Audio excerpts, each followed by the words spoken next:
whoever the suspect is doesn't need to be taking orders from ISIS necessarily. They just need to be affiliated mentally.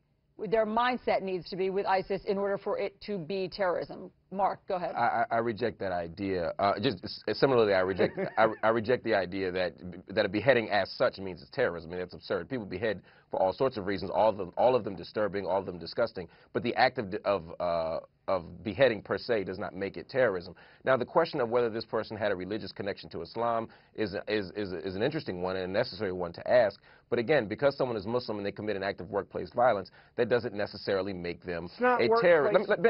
Exactly, but this isn't workplace violence, for crying out loud. I mean, come on, you've got a situation here where this guy is watching all these videos, Mark. What is the downside to calling this terrorism? What is it, that the FBI and the federal government are going to admit that we've got a problem here? Because I'll be happy. In 2014, I'll be happy to respond to all of your. The war on terror also includes the internet and the fact that they are recruiting people and asking people to do things. I hear what you guys are saying. All right, now let Mark answer. I just want to be able to make one claim before you guys interrupt me. Okay, so first of all, terrorism is the use of violence to advance a political or ideological agenda.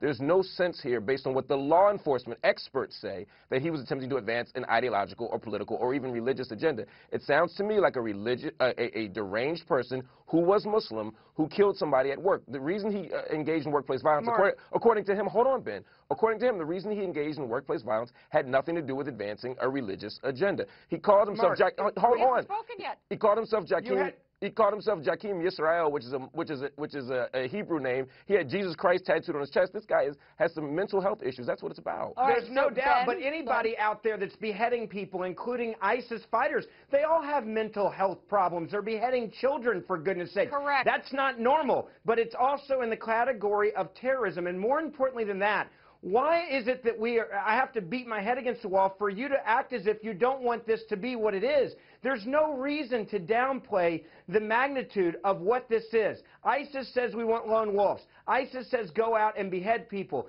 This guy is advocating for that in his own words, but you don't want to believe it when he posted on his own page for his legacy on Facebook, and you're like, no, I don't want to accept you as a terrorist. What about the fact, Ben, what about the fact, Allison, that just a couple weeks ago, after the 2 Americans were beheaded, you had Algerian terrorists following suit and kidnapping a French climber, beheading him. Now, they weren't, quote, affiliated with ISIS, but they had seen the videos. They then made a note that they were doing this because they support what ISIS is doing. You've got Australia that had the largest terrorist attempt foiled, a group of loose folks that were affiliated with ISIS and they called it terrorism. Not taking direct orders. Well, yeah, I mean, here's what those are terrorist actions. Those not terrorist attacks? It's ridiculous. I don't think that you need an email from ISIS for it to be terrorism. I don't think you have to pledge allegiance to ISIS for it to be terrorism. What do you mean? Posting it to your Facebook page isn't enough? No, what I'm saying is that it's possible for there to be psychotic copycats.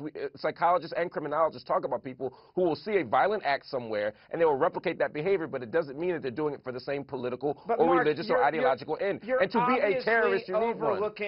Mark, you're obviously overlooking reality, and the reality is you don't want to deal with the fact that there could be people that actually speak for themselves on their own social media pages that claim and advocate for terrorism, support terrorist acts, post videos of beheadings, say America's wicked, wake up Muslims, and for some reason, and I don't know why, it really does make me crazy. I don't know why you won't accept that as terrorism. I'll tell you what, I mean, Ben, I have an answer for you. Ben, Mel, and Mark, I have an answer because it's not just the 4 of us that are groping for some sort of definition.